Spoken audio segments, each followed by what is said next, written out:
Begin in 10 seconds.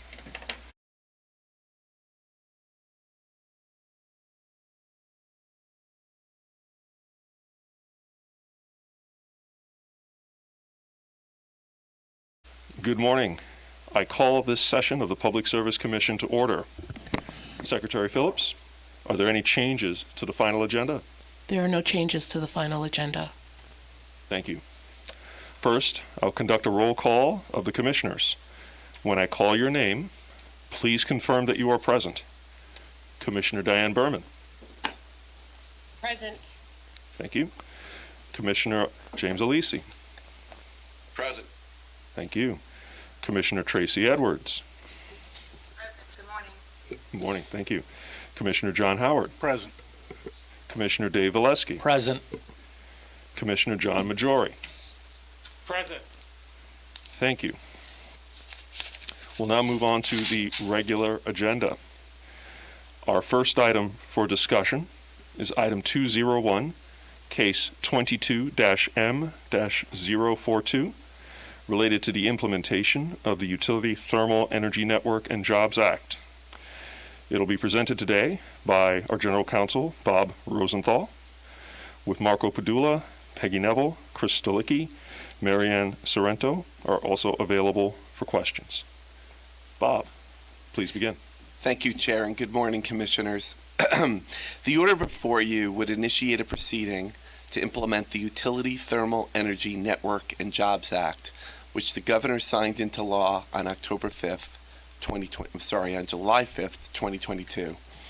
The primary purpose of the Act is to remove the legal barriers to utility development of thermal energy networks, which the Act defines as all real estate, fixtures, and personal property owned or used in connection with a utility-scale distribution infrastructure project that supplies thermal energy. The Act directs the Commission to commence a proceeding within 3 months of the effective date, or by October 5th, 2022, to start the process of adopting rules and regulations to, among other things, create fair market access requirements for utility-owned thermal energy networks as part of the effort of reducing greenhouse gas emissions, exempt from regulations small-scale thermal energy networks not owned by the utilities, and promote the training and transition of utility workers impacted by the transition away from fossil fuels. As a separate matter, the Act requires that each of the 7 largest gas, electric, or combination gas and electric corporations submit to the Commission for review and approval at least 1 and as many as 5 proposed pilot thermal energy network projects, with at least 1 such project in each utility territory proposed in a disadvantaged community. The Act requires these 7 corporations to file their proposed pilot projects for Commission review within 3 months of the Act's effective date, or by October 5th, 2022. The initiating order before you would address these initial matters. First, the order would comply with the October 5th deadline specified in the Act by which to commence the proceeding. Second, consistent with the purpose of the Act, the order would direct staff to convene at least 1 technical conference to, among other things, inform the submission of utility thermal pilot projects to be filed under the Act. And third, the most important and immediate purpose of the order is to address the requirement imposed on the 7 largest gas, electric, or combination gas and electric corporations to file thermal network pilot projects for approval with the Commission by October 5th, 2022. Let me summarize the high points of this aspect of the order. The order notes that the Act does not identify or define the 7 largest gas, electric, or combination gas and electric corporations subject to the pilot project requirement. The order identified the 7 largest such entities based on the criteria of a utility's intrastate and annual intrastate gross operating revenue, a phrase that is applied and can be found under Public Service Law Section 25A to the 6 combination gas and electric corporations in the state. Using annual intrastate gross operating revenue as a metric, The order finds that the pilot project requirement applies to those 6 utilities: Con Edison, Orange and Rockland, NYSEG, RG&E, Central Hudson, and National Grid, as well as to a 7th gas-only corporation, National Fuel Gas. The order next addresses the requirement that the 7 utilities file by October 5th, 2022 between 1 and 5 pilot projects, with at least one of those projects located in a disadvantaged community. To address this part of the Act, the order would take a stepped approach regarding the pilot project, acknowledging that it may be difficult for the 7 utilities to prepare a full panoply of 5 pilot projects under such a short time frame, and leaving open whether additional pilot projects may be proposed at a later date.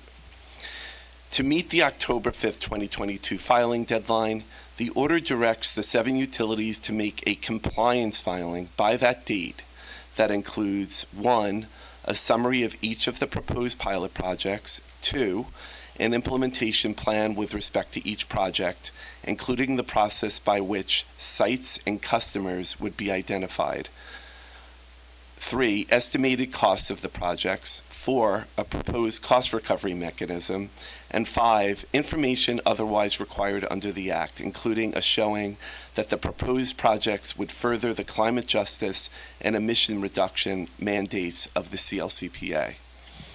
As a second step, the order specifies that the 7 utilities are to file by January 9th, 2023, more specific versions of the same project proposals, including a single-line drawing identifying the geothermal energy sources, engineering plans, a description of potential energy users per project, a development schedule detailing major milestones, the estimated capital and operation expenses associated with each project, funding sources including potentially federal tax credits, and proposed metrics by which to measure cost effectiveness.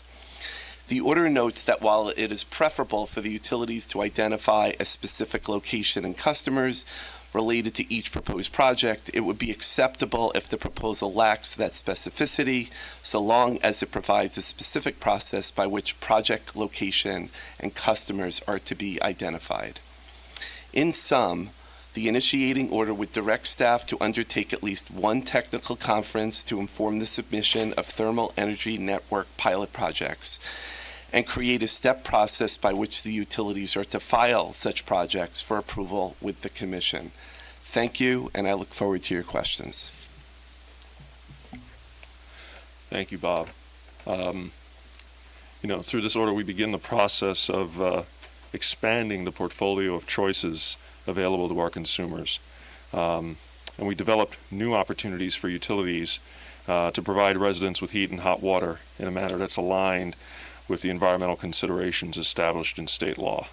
I'm encouraged by this stepped approach, as it allows both the Commission and the utilities to learn and develop solutions that can be both durable, sustainable, and scalable for providing heating to New Yorkers going forward. So thank you for your work in putting this together, and I look forward to the future steps. With that, Commissioner Berman, do you have any comments on this matter? Thank you so much. Can you hear me? Yes. Great. So we're commencing this proceeding to comply with a recently enacted statute that is designed to facilitate the development of a new business model and regulatory structure which would possibly allow the state's utility to build, own, and operate thermal energy networks. I will not opine at this time on whether or not I think such a business model and regulatory structure is appropriate or even needed. The statute does ask us expressly to consider, and I quote, the appropriate ownership, market, and rate structures for thermal energy networks, and whether the provision of thermal energy by gas and/or electric utilities is in the public interest.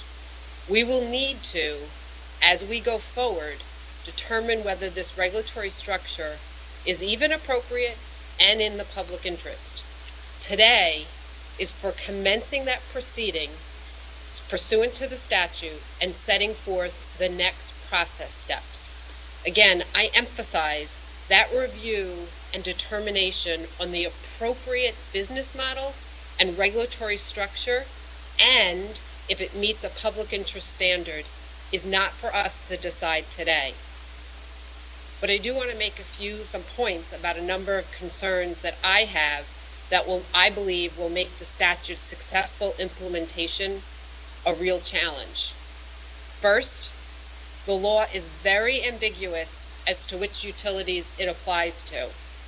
The 7 largest utilities by revenue, by geographic reach, at corporate parent level, or at the affiliate level.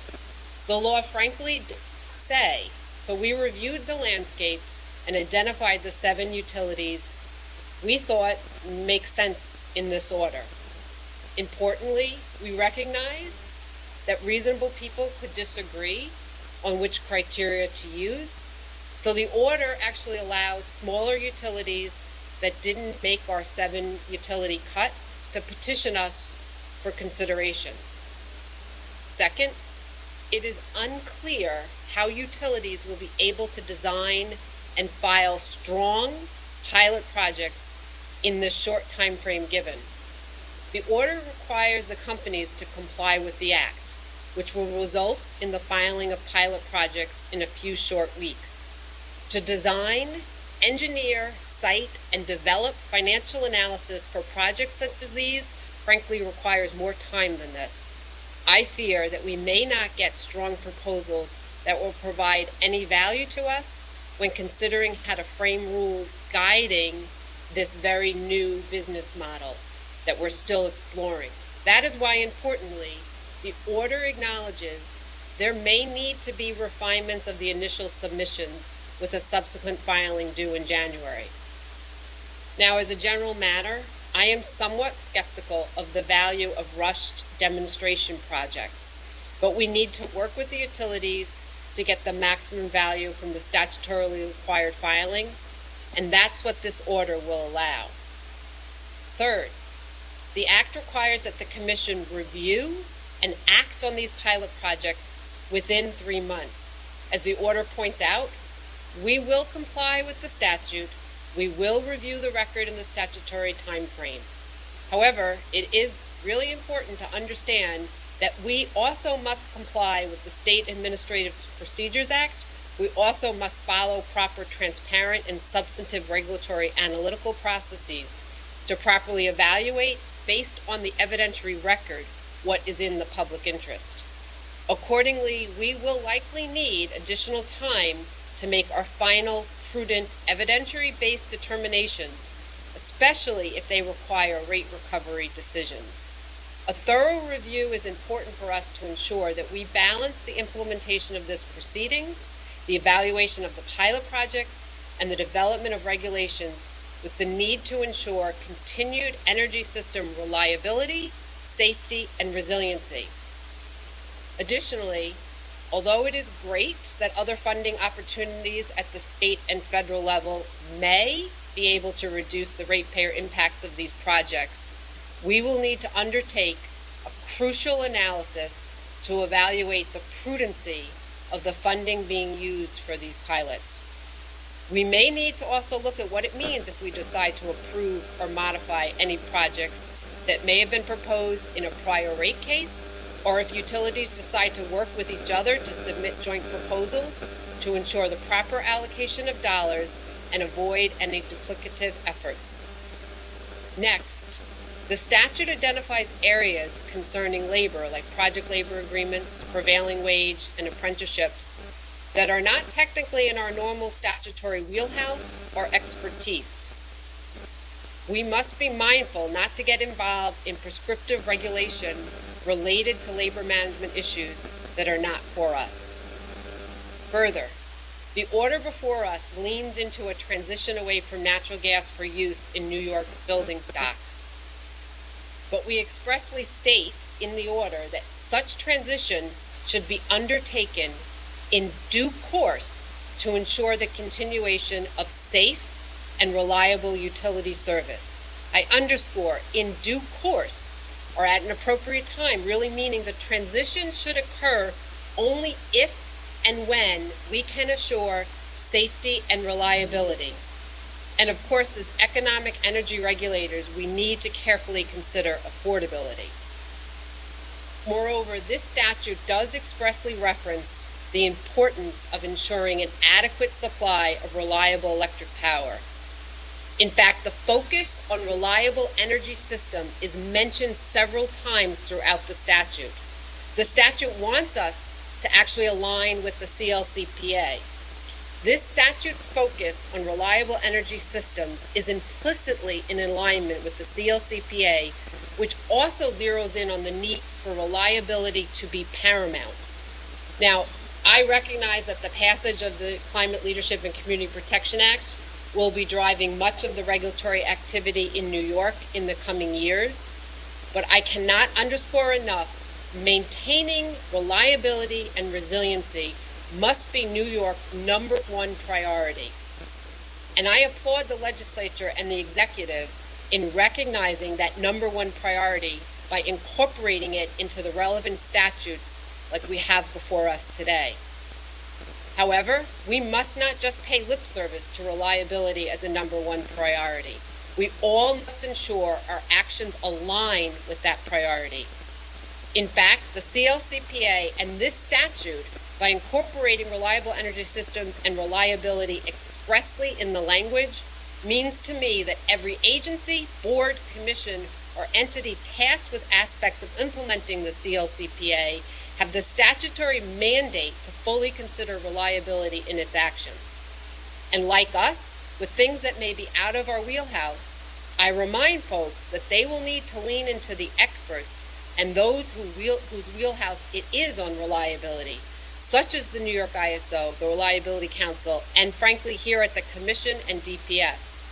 I underscore this, a prioritization of reliability, and that the experts, including the New York ISO, the PSC, and technical experts, need to be leading this effort, and reliability has to be addressed first before we get to any other issue. There must be also a recognition that good policy takes time, and the PSC's processes, which involve significant public input and technical policy development, can help provide a good avenue for addressing some of these significant policy development challenges.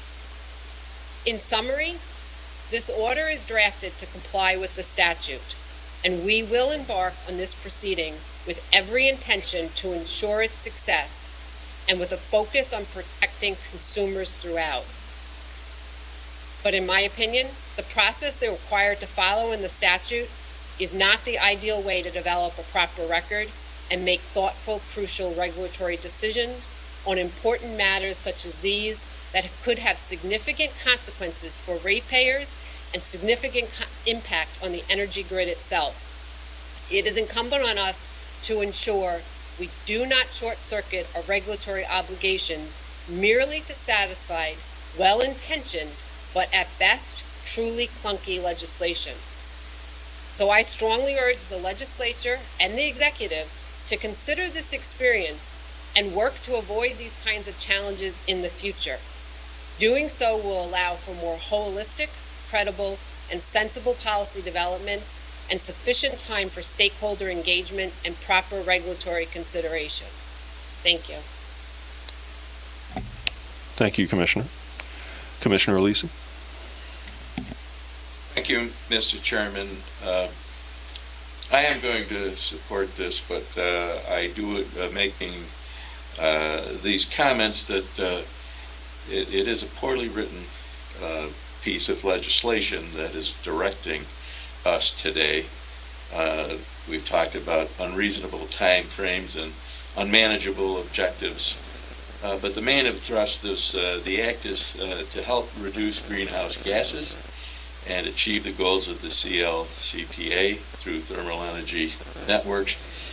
On a personal basis, I think that these pilot projects could easily be done through the initiative of the utilities without some of the burdens found in the legislative intent.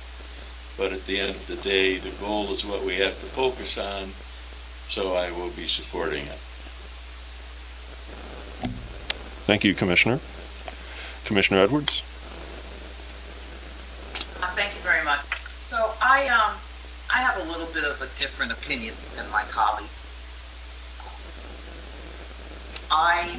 Change is very hard.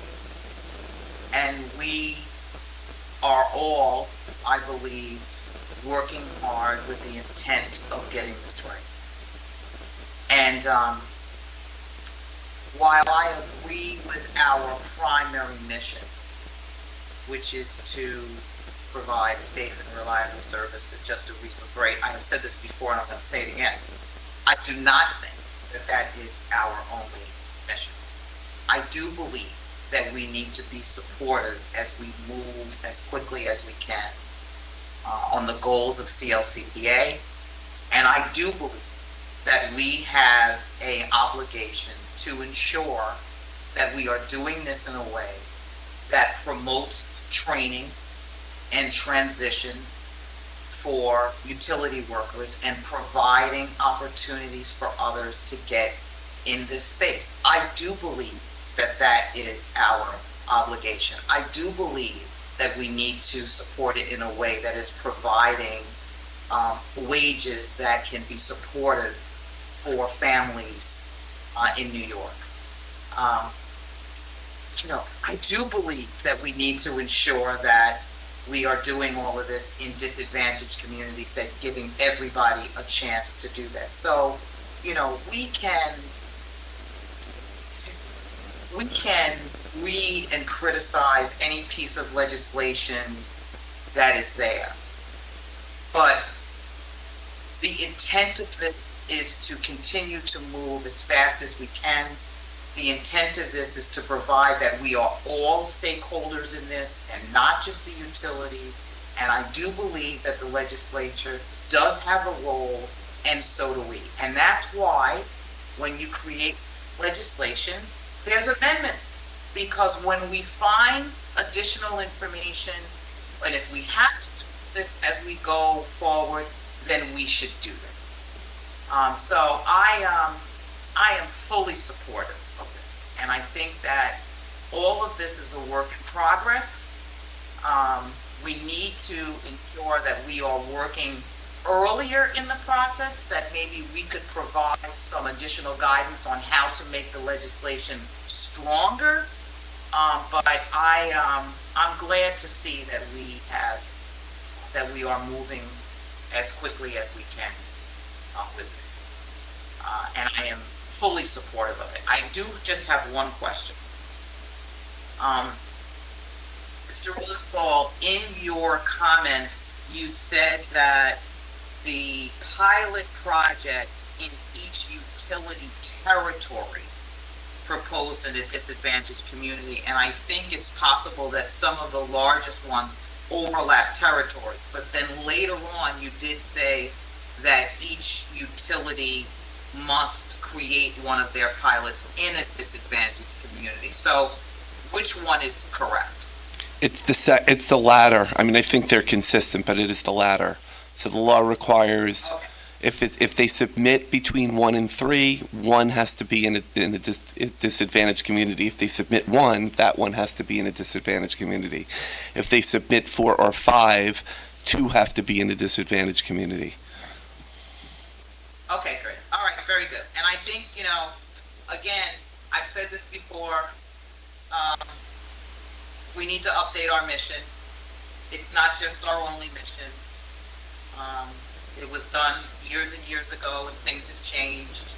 And I think we have much more of an opportunity, and I believe an obligation to do more than just what is written on that piece of paper that was done probably 300 years ago or whenever it was. Thank you very much. Thank you, Commissioner. Commissioner Howard? Thank you, Mr. Chairman. This order and the statute does something that has not happened in this state in decades and decades and decades, creating a brand new class of utility. We have utilities in the state that provide electricity, those that provide natural gas, and those that provide steam energy. This will be the first new energy-related utility service in, probably 100 years. So in that regard, getting it right the first time is important. And the most important, one of the most important aspects, I believe, of this order will be the convening of the technical conference, because there's so many big unanswered questions. How much, how do we engineer these things? What does that mean? What do customers buy? When we buy traditional energy sources, we know precisely what we buy. We buy kilowatts of electricity, we buy therms of natural gas, or we buy pounds of steam at a guaranteed temperature and pressure. All of these questions we don't know. Will we get, in each one of these pilots, a different engineering scenario that provides different outcomes to customers?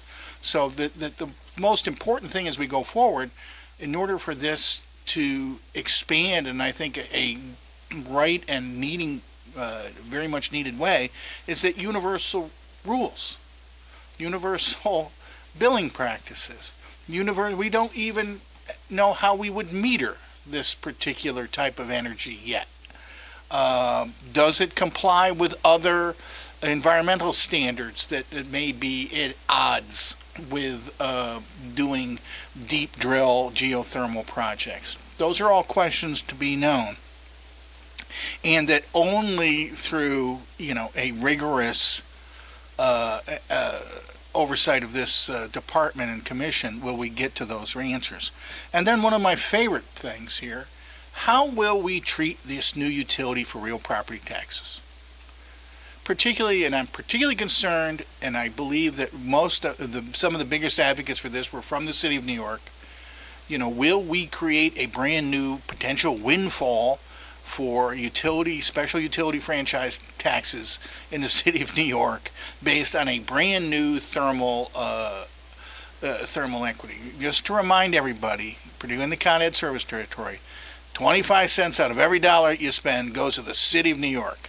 Doesn't go to buy energy, doesn't go to buy services, goes to buy the government of the city of New York. So I think one of these, how we deal with that, and how taxing jurisdictions will deal with this new infrastructure, because that's an unknown question. And in terms of process, this bill was passed quick. It was written and passed in 5 days.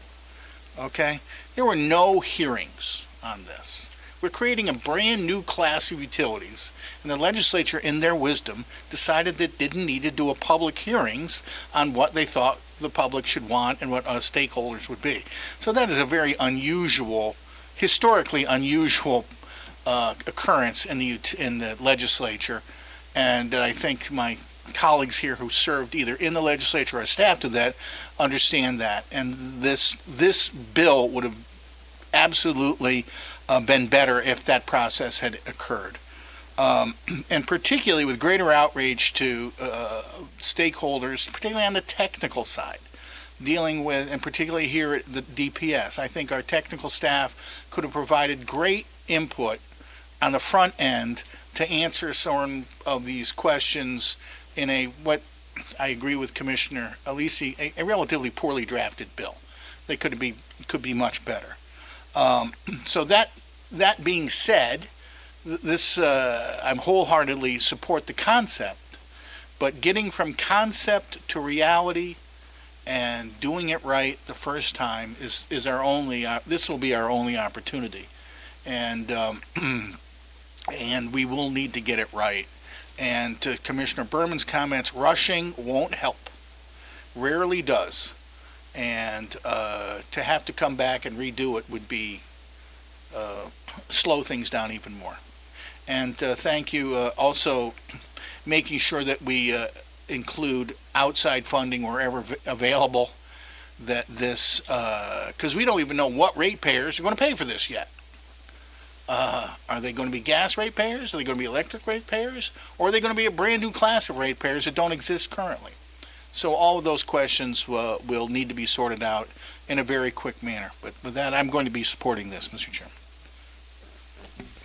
Thank you, Commissioner. Commissioner Velez. Thank you, Mr. Chairman. First of all, I just want to make a comment on process. I really appreciate the flexibility that so many of you have displayed in the process of bringing this order before us. I certainly, as one commissioner, but I know most, if not all, commissioners have had extensive conversations, not only with you, Mr. Rosenthal, as general counsel, but our executive deputy commissioner, chief of staff, and all of you as programmatic staff. So thank you very much. I think the process after the new statute came here, the process of engaging with each of us as commissioners, I hope that all of you would agree, made for a better final product. So thank you for that, and hope we can take some lessons away from that. But as a result of that, I do have a couple of follow-up questions, if we could, just so I'm 100% clear as to where we finally landed, particularly in regard to the timeline that you've laid out in your presentation, and is certainly in the order, but I just, again, for clarification. So by October 5th, the 7 utilities are required to submit 5 or up to 5? Up to 5. Up to 5, okay. And up to 5 preliminary projects, I suppose we could refer to them, right? Correct. And then by January 9th would be final versions of those projects, or would they be allowed to create new projects in that window? The order says of those same projects. Of those same I projects. think if, we would definitely be willing to be flexible, however. Okay. And the technical conference, the at least one technical conference, at what point in that time frame would that technical conference occur? Internally, we are shooting for sometime in November. Okay, so between the initial submission and final submission? Correct. At some point in that, okay. And then just for final clarification, those utilities that are not defined in this order as the 7 largest, there's nothing that would preclude any other utility from submitting any pilot project that they might choose to. Is that correct as well? In fact, the order expressly authorizes them to file a petition. And they would follow the same process then? Correct. theoretically. Okay. Thank you very much. Again, thank you for bringing this for our consideration, and I certainly will be supporting it. Thank you, Commissioner. Commissioner Majori. Thank you. I don't have any questions. The only thing I'll say is, as some of my colleagues alluded to, the legislation sort of puts some challenges on your table in terms of drafting this order so that it's consistent with the law, and I think you did a good job. I know it was a challenging piece of work, and my intent is to vote in favor of this, but I have no additional questions, so thank you. Thank you, Commissioner. That said, we'll do a call for vote. My vote is in favor of the implementation of the Utility Thermal Energy Network and Jobs Act as discussed. Commissioner Berman, how do you vote? Yes. Thank you. Commissioner Alisi? Yes. Thank you. Commissioner Edwards? Yes. Thank you. Commissioner Howard? Yes. Thank you. Commissioner Valesky? Yes. Thank you. And Commissioner Majori? Yes. Thank you very much. The item is approved. Recommendations adopted. We'll now move on to our second item for discussion. And before we go, thank you very much, staff and General Counsel, for your work. We'll now move on to the second item for discussion. Item 202, case 14-M-0094 and 18-M-0084, related to the New Efficiency New York and the Clean Energy Fund. It'll be presented today by Katie Mamin, Peggy Neville, Kevin Mans, and Dave Drexler will be available for questions. And with that, Katie, please begin.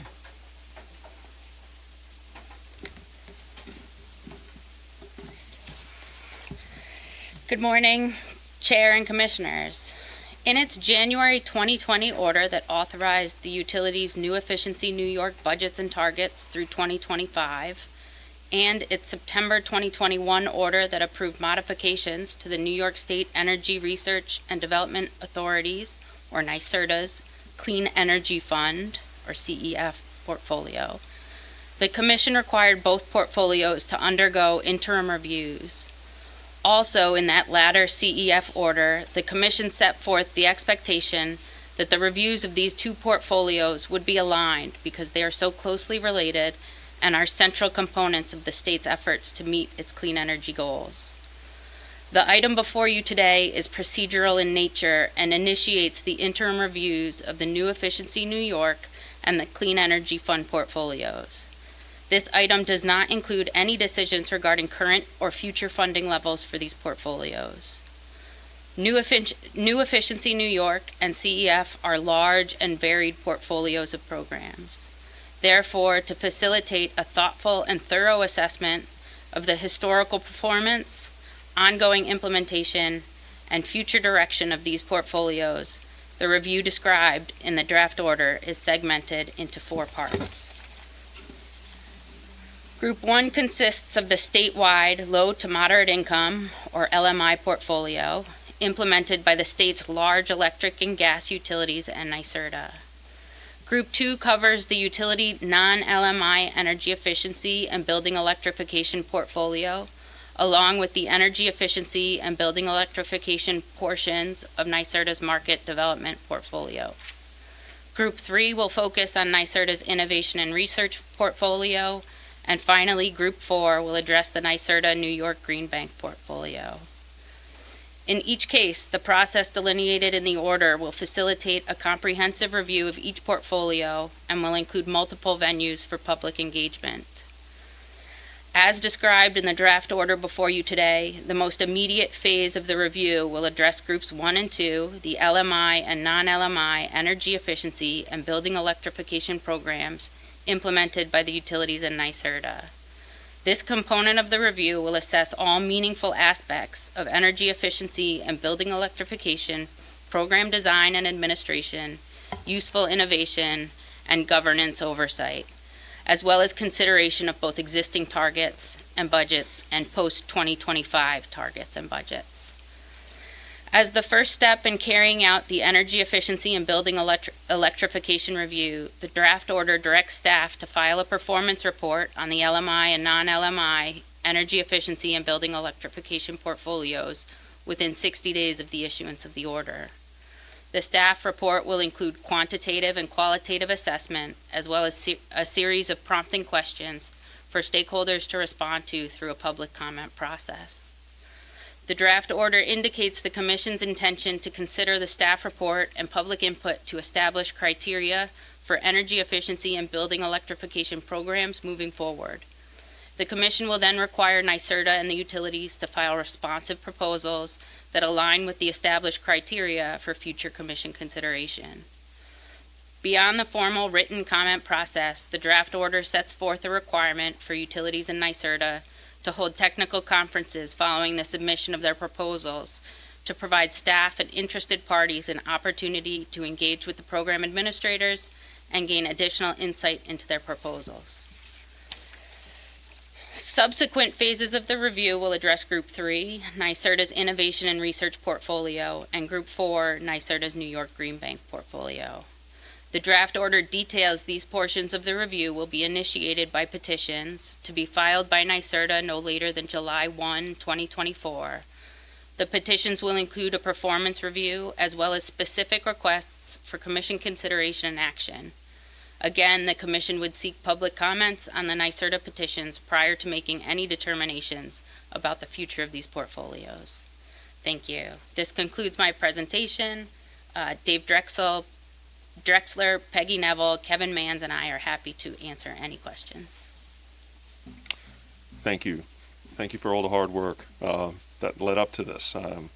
This is one of the central components to the state's ability towards reaching its various goals that I'll remind everyone are codified into state law. This review is essential, and it's essential to ensuring we stay on target and that we have the ability to adjust as needed based on new developments, whatever they may be. So I appreciate you putting all this together and laying out the plan, and look forward to its execution. So thank you for your work in this development. That said, I'll go to Commissioner Berman, should you have any comments. I have no comments or questions. The draft order speaks for itself. Staff's presentation clarified that, and I agree with your comments, so thank you. Thank you, Commissioner Berman. Commissioner Alisi? Thank you, Mr. Chairman. I have nothing to add. I'll be supporting the Thank you, Commissioner. Commissioner Edwards? I'm good. Thank you very much. Thank you, Katie and the team. All right. Thank you, Commissioner. Commissioner Howard?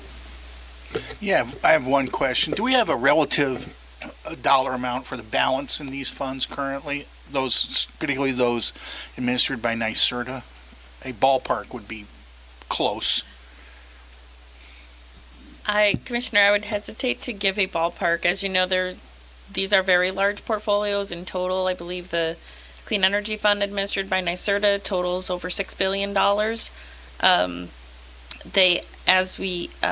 Came before the commission last September, I believe, 2021, focused on review of the Clean Energy Fund and focused very much on the need to quicken the pace of expenditures. 2021 did end on target. I can share that. I'm happy to get back to you on exact numbers. Admittedly, there's still work to be done. There's a lot of funding in play in those portfolios. We track both commitments and expenditures, so obviously you have to commit to projects before you can expend the dollars. So that's something that we have engaged very closely with the NYSERDA team on to track things. As we start to see things maybe coming off the line, we engage pretty quickly to say, what's going on here, where can we make corrective actions. I think we'll see through this review. Quite frankly, we'll have to look at that. If there's funding in the existing portfolios that will not be fully utilized by 2025, which would be the end mark of these, we should take a quick look at that and say, should those continue to be put forth in the portfolios that exist today, or are those potential funding dollars that could be used for future activities, as opposed to purely looking at as an incremental spend on top of that? Thank you. The reason I ask is because this has been a perpetual problem. I don't think it's unfair that we've overtaxed, because this is, in fact, a de facto tax on all ratepayers to pay for these programs. And when you build up large fund balances of administratively derived funds, it's a problem. And also, how critically important this is going to be to meet any of CLCPA goals. It may be the cornerstone in some respects. The other question I have, and I know that, and thank you, those who drafted this order, specifically making sure that both the utilities and NYSERDA take advantage of any new dollars that may have been provided, particularly by the federal government or the state government in that regard, which in my opinion should go dollar for dollar in reducing ratepayer dollars, for these programs going forward. So I think that'll be a critical component.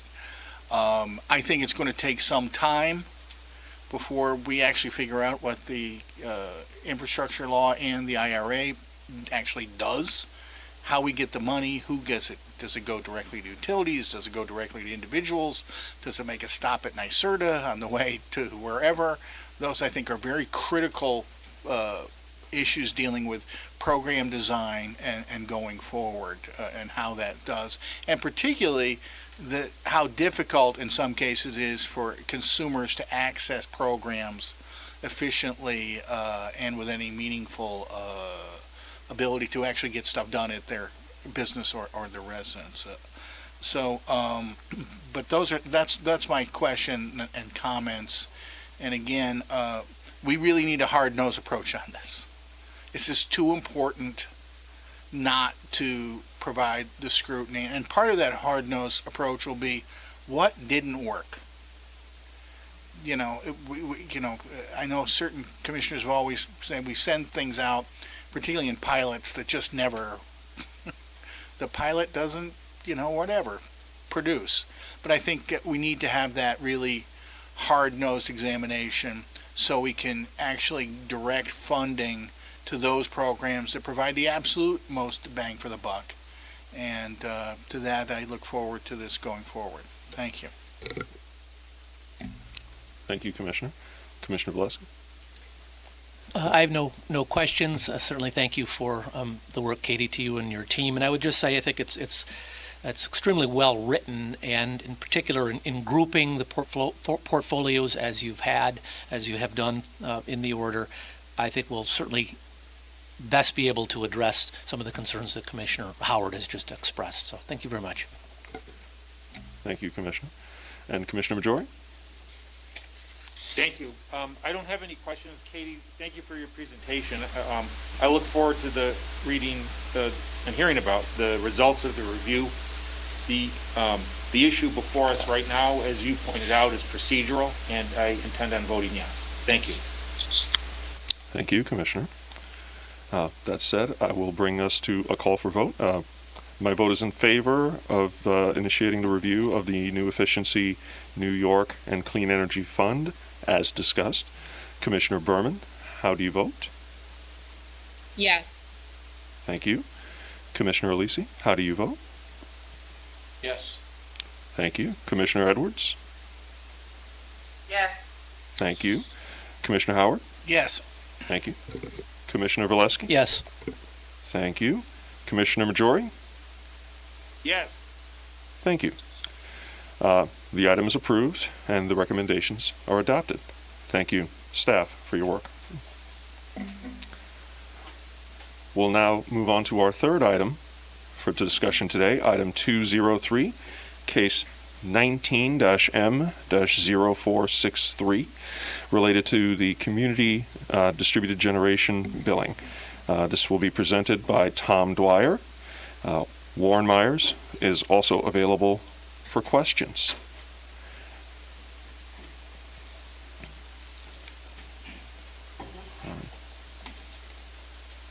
All right. And with that, Tom, if you're ready, please begin. Thank you, and good morning, Chair Christian and Commissioners.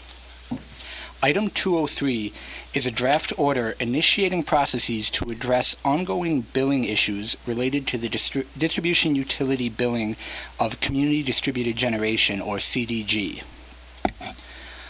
For background, on December 12, 2019, the Commission approved a net crediting model for the consolidated billing of CDG projects, simplifying the process for members who, under this model, would receive a single monthly utility bill. Unlike the dual billing model for CDG, the net crediting model allows the utility to add the CDG monthly subscription fee to the CDG member's utility bill, with that customer receiving a credit on the bill for the difference between the value of the credits generated by the CDG project and the amount of the subscription fee due to the CDG sponsor. The utility then remits payment in the form of those subscription fees minus a utility administrative fee to the CDG sponsor. So since the adoption of net crediting, all the utilities have experienced delays with transitioning to a fully automated billing process, with several utilities still yet to implement automated CDG billing. Additionally, numerous complaints from customers, elected officials, and solar industry stakeholders have been brought to the department's attention. These complaints take several forms, but generally relate to the accuracy and timeliness of utility billing for CDG products. As recognized by the department staff's straw proposal on opt-out CDG, numerous ongoing billing issues related to utility billing of CDG are impacting thousands of customers across the state and generating confusion surrounding energy costs and CDG program benefits. There have been instances where customers do not receive a utility bill for several months and then later receive multiple bills within a short period of time, or one very large bill to cover that extended period. There have also been many reports of CDG members not receiving the appropriate credits on their bills, fueling skepticism of the program itself. These billing deficiencies have also impacted the CDG sponsors themselves and their ability to bill and collect payments from the utilities and or the customers for the generation that's been produced by these CDG projects. So in order to address these billing issues, as well as the delay in automation efforts at some utilities, the draft order before you today establishes two processes. First, related to utility automation efforts, The draft order would direct the investor-owned utilities that have filed tariffs related to CDG to file implementation plans associated with automated CDG billing. These implementation plans would include, 1, the current billing system constraints preventing full CDG billing automation; 2, the billing system changes necessary to effectuate automated CDG billing; and 3, the steps and timeline necessary to achieve full automation. The draft order would also require that these plans be updated quarterly until automation efforts are completed. Second, regarding the ongoing billing issues, the draft order would establish a process with 2 related objectives. The first would be the development of CDG crediting and billing metrics to track and evaluate the utility's performance and billing for CDG. And the second would be the development of a negative revenue adjustment mechanism to be tied directly to the utility's CDG crediting and billing performances. And finally, the draft order would require that any proposed performance metrics and negative revenue adjustments be filed for public notice and comment and come back before the Commission for consideration. So that concludes my presentation on item 203, and Warren Myers and myself are available for any questions. Thank you very much. We're all utility customers, and we all know that the bills are among the primary line of communication between the utilities and ourselves. And ensuring the timeliness and accuracy of those bills is essential to ensuring that that communication remains effective. I look at this action today as a notice to reinforce the importance of that, and the improvements we direct will ensure that customers who've already taken actions in support of the state's overall goals to advance clean energy and move towards a more efficient energy system overall have the information they need to be able to ensure that the decisions they are making are in their own best interest. So thank you both for your time in developing this order, and I look forward to the next steps and subsequent reports from the utilities on their progress. With that, I go to Commissioner Berman for your comments. So I have no comments or questions. I believe, again, that the draft order, staff's comments at session, and your comments really take care of all of it. And I, too, look forward to the next steps. This is an important issue. Thank you. Apologies. Thank you. Commissioner Alisi? Nothing further from me, thank you. Thank you, Commissioner. Commissioner Edwards? No, I just want to thank you, Tom and Warren, for doing this so thoroughly. This is, I agree with the chair, it's a critical issue. It's very important. And thank you both and the team for putting this together. Thank you. That's it for me. Thank you, Commissioner. And Commissioner Howard? Yeah, I just have a couple questions. While this deals with billing, it does nothing about enrollment, correct? Into a CDG program. We do not change any of that. Yeah, that's Just right. currently, remind me, an opt-in program? Yes. Okay. Which I believe is appropriate. The other things is that, quite honestly, this does point to a bigger problem. We have several utilities where billing is just a mess. Just a mess. And the more, particularly some utilities try to improve it, sometimes it just gets worse. And for many of these customers, particularly, in certain utilities, they've really been tortured for this during this period. And the thing that's most gratifying about this program is that this actually develops real hard assets in our state that you can go see and be part of. And depending on your nature of your community, your local government can be part and parcel of making these things happen. But this involves real hard assets going to real customers. And certain aspects, particularly of the recently passed federal legislation, will put great deals of new resource into these types of programs. And it would be terrible if they get slowed down because we just can't get a bill to people that makes sense. I'd be also remiss to say that I do not want to conflate in any way a yes vote on this billing issue with CDG to any comments that we may have and address with the CCA program going forward. But again, I just think it's important for me to put that on the record because I have defined opinions on that program as opposed to this one. So to that, thank you. But the real question is, how much time are we going to give everybody to be right? Well, there's been quite a delay so far, particularly on the automation. It's a pretty quick turnaround. The draft order requires utilities to file implementation plans within 30 days. And based off the substance of those implementation plans, staff will assess the next steps to make sure that we can get everyone across the finish line. Some utilities, I will acknowledge, have completed automation, I should say one, and then some utilities have partial automation, but the net crediting order was back in 2019. It's 2022 now. There's been quite a bit of time to get these automation efforts completed.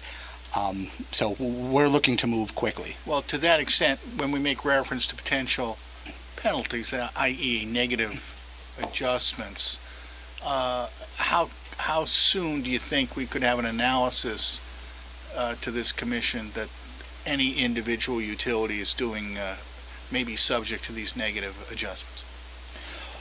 Well, I hesitate to speculate on a time frame. I mean, we'll have to, Is good. What's that? Ballpark, Yeah, I mean, this isn't something I would see extending beyond like next year. I mean, we're going to meet and have some discussions regarding what these performance metrics would look like, and then develop the negative revenue adjustments to serve almost as a penalty for utilities that fail to hit those metrics. Are there any considerations of issues with customers who've experienced really horrendous things, in many cases wildly overpaid for services that they didn't need to?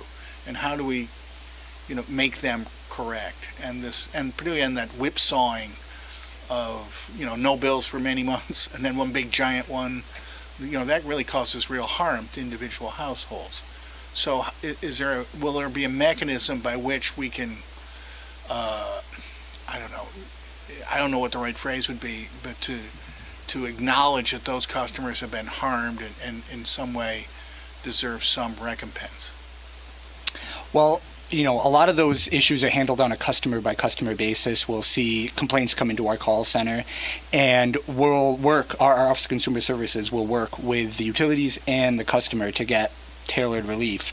For example, in instances where, they received a large bill for like 3 months, a month period, while they did actually use that service and the bill is appropriate, it's still a hardship to be paid at once. So, we might require the utility to provide a payment plan to pay that bill off.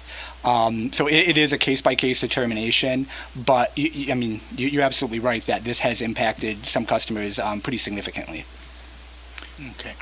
And Commissioner Howard, this is John Sipos. To that aspect, in potential investigation and enforcement proceedings,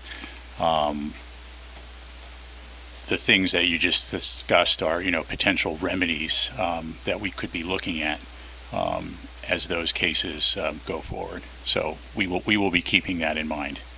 Great, thank you. My only request would be expedition would really count here. But thank you. Thank you. Commissioner Valesky? Nothing further to add. Thank you both. Thank you. Commissioner Majori? Thank you. I don't have any questions. I would express empathy with any customers who have been on the receiving end of some of these problems. As the chair said, we're all utility customers, and I would imagine being extremely aggravated if I was experiencing any of these problems. So I think I'm very happy to be voting yes because we're trying to do something about it. So thank you for your good work and your presentation, and intend to vote yes. Thank you, Commissioner. With that, I'll take a call for vote. My vote is in favor of establishing the process related to community distributed generation billing, as we just discussed. Commissioner Berman, how do you vote? Yes. Thank you. Commissioner Alisi? Yes. Thank you. Commissioner Edwards?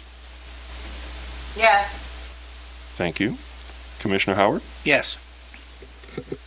Thank you. Commissioner Valesky? Yes. Thank you. Commissioner Majori? Yes. And thank you. The item is approved and the recommendations are adopted. Thank you, everyone.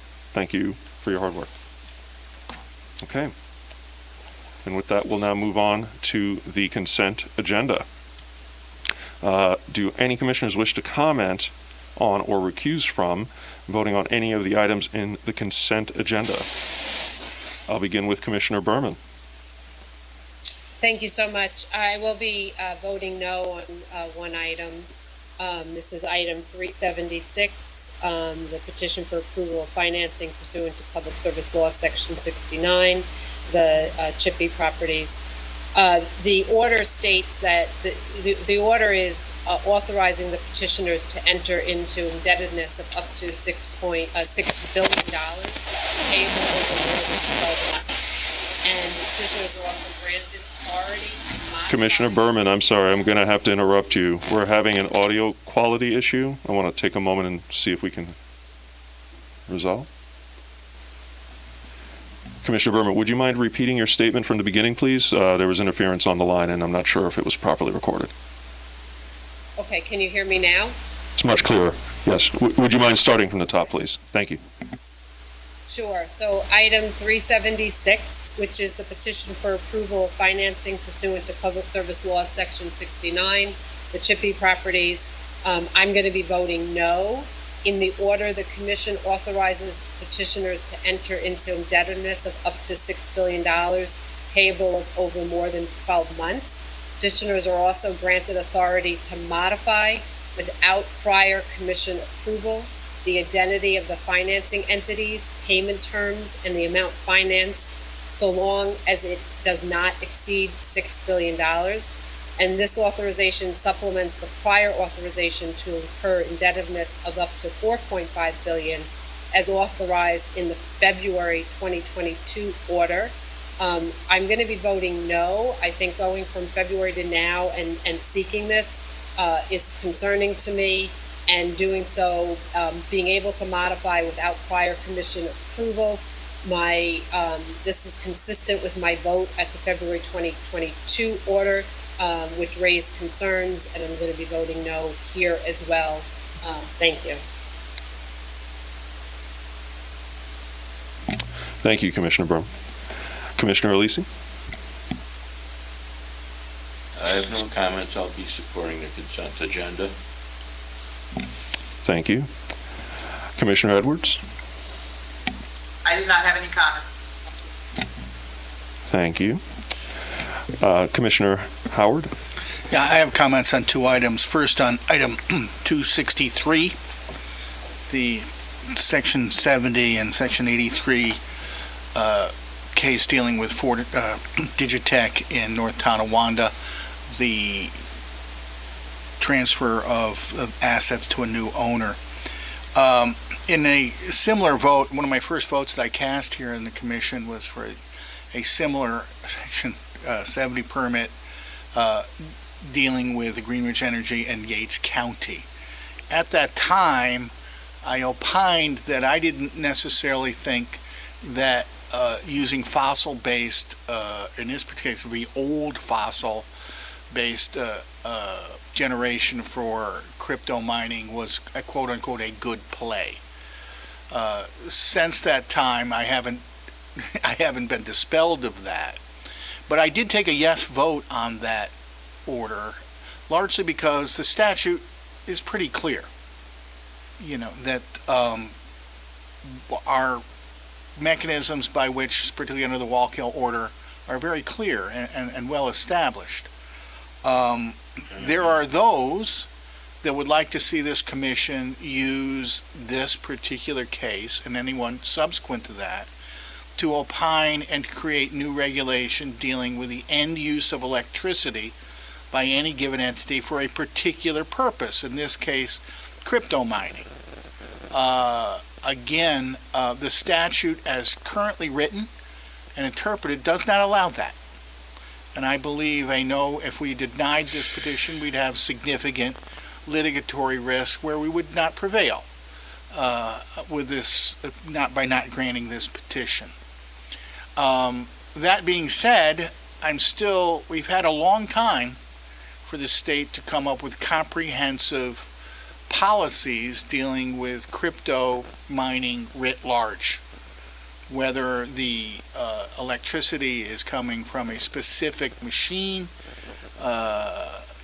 or off the grid, either way, and in terms of what its benefits may be to the state and any individual community. But we have not done that. Neither the legislature nor the executive have given clear direction on that. And it puts this commission in not an untenable position of saying, well, you guys should make the judgment now because you have this petition before you. But our job is to follow the law as written. And this current petition, I do believe, does do that. That being said, the issue of what type of energy for what activity should be allowed in New York State going forward in relation to the Climate Act or any other purpose is a very slippery slope. We may not like crypto mining, but we may like cannabis cultivation. We don't like crypto mining, but we do like chip fab manufacture. So any one of those sort of things comes to a judgment has not been made yet. And I believe that's a very difficult and slippery slope. And to one thing, and in terms of a comparative analysis, as much as I may find the idea of using old fossil plants or even semi-new fossil plants for using to use for crypto energy, I am particularly distressed on how we, in northern New York, how we use the cleanest, most benign electricity coming off the grid, and because of its current constraints, transmission constraints, some of the least expensive electricity in the state that funds crypto mining. I do not believe we get a good bang for that buck at all. Again, I find the use of particularly the most benign electricity for this purpose more galling than not. But I will be supporting this, but I do look for some direction from somewhere, the legislature, the executive, or other regulatory agencies on a defined policy on what end use of electricity or any other energy source will be acceptable or unacceptable going forward as it relates to the Climate Leadership Protection Act. I know this vote will disappoint some who have written me, and particularly in light of my previous comments, but I think council has, certainly to my satisfaction, said that this is a pretty straightforward and black letter law order. So with that, I will be voting yes. I will be voting no on item 376 regarding the Chippy project, two different particular orders, one modifying their Article 7 and then another order dealing with their finances. Again, as I said during our Tier 4 vote, there's nothing inherently objectionable, and I find many things actually very positive about the concept of building and construction of the Chippy line. What I have a problem with, again, consistently, is how we pay for it and making all ratepayers pay and sort of abandoning the broad and long-held concept of, beneficiaries pay. So to that extent, I will be not supporting this going forward. Additionally, I'd like to remind our colleagues in the city of New York who promised this commission very clear and timely local law of 97 requirements when it comes to purchasing RECs, in this case Tier 4 RECs, that has the potential to greatly isolate customers statewide from unnecessarily bill increases. But with that, Mr. Chairman, that is my only no vote, and I'll be supporting the balance of the agenda. Thank you, Commissioner. Commissioner Valesky? No, just one comment on item 376, with which both Commissioners Berman and Howard have already spoken. This is the CHIPY item. I did have concerns, certainly at the time of the adoption of the Tier 4 order in February, which I articulated at that time. I share my colleagues' concerns today. However, I do come to a different conclusion. I did support that item in February, and I will be supporting this item today. Thank you. Thank you. And Commissioner Majori? Thank you. A couple things. I'm going to cast a no vote on 263. I am going to abstain on 374. And I'm going to cast a yes vote on 376, but I would like to explain my vote. One of the concerns I had in evaluating this was specifically whether the financing petition had any kind of impact on ratepayers, and I'm satisfied that it does not. The other thing that I was looking at was, as is already part of the public record, I have raised questions and some concerns about the CHIPY project and some related matters in prior meetings, but those concerns are ancillary to the item before us today, so I don't really think that it's an appropriate moment to review some of those issues. Just in terms of the items before us today, I'm going to vote yes on that. So no on 263, abstain from 374, and then yes on everything else in the consent agenda. Thank you. Thank you very much. Okay, so we'll now go to a call for vote for the items in the consent agenda. My vote is in favor of the recommendations on the consent agenda. Commissioner Berman, how do you vote? I vote yes on the consent agenda, except 376, I vote no. Thank you. Commissioner Alisi? I vote yes on all items. Thank you. Commissioner Edwards? I vote yes on all items. Thank you. Commissioner Howard? I was supporting the consent agenda with the exception of item 376, where I will be a no. Thank you. Commissioner Valesky? Yes on all items. Thank you. And Commissioner Majori? Yes on all items except for 263, which I'm voting no on, and 374, which I'm abstaining on. Everything else is a yes. Great. Thank you very much. With the votes in place, the items are approved and the recommendations are adopted. Thank you, everyone. Before we move on, I want to note a few things. First, I want to note that for stakeholders watching today, we will have our annual presentation on utility winter readiness next month. You've likely already heard about the higher energy prices expected this winter, either through your utilities or through the media in general. During next month's session, the department will discuss the ongoing volatility in the global commodity markets and provide a forecast on energy prices for the coming winter season. To be clear, we are expecting higher energy prices this winter, higher than what we experienced this past winter. I know this is very concerning to households and businesses throughout the state, and it is very concerning to this commission. We've consistently encouraged utilities to have strong communications with their customers, but in times of increasing energy prices, like we find ourselves, these communications are even more important. With advance notice of price increases, customers can take steps to prepare. Utilities have multiple communication channels that can be leveraged to directly reach their customers to promote various consumer protections. Protections such as bill payment assistance programs and energy use reductions programs, both of which are available to help customers struggling to pay heating and utility expenses. Last winter, I directed the utilities to enhance their communications with customers about the global commodity price volatility. The utilities have continued those enhanced communications with customers throughout the summer, and will continue to do so leading into this winter. My message to the utilities today is that this enhanced communications will likely need to continue for the long term and possibly become the norm.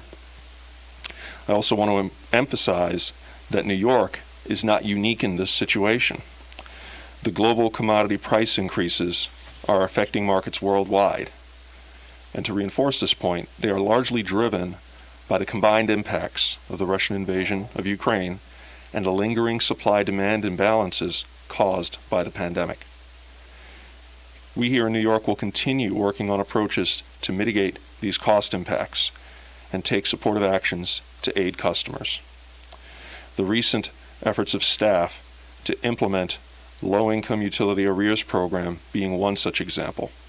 Through this program, utilities have provided bill credits and other protections to more than 300,000 of our most vulnerable households in New York, and this is as of last month. The Energy Assistance Program Working Group will continue its work, and we look forward to hearing what recommendations they will have to provide additional support for New Yorkers. This is incredibly important work, given the extreme volatility we are seeing in the global markets. And as I noted earlier, we will continue this discussion of winter readiness and price forecast in depth as a full commission at the October session. So, thank you for that. And with that, Madam Secretary, do we have any other items before us today? There are no further items. Thank you. And with that, I adjourn today's session. Thank you, everyone.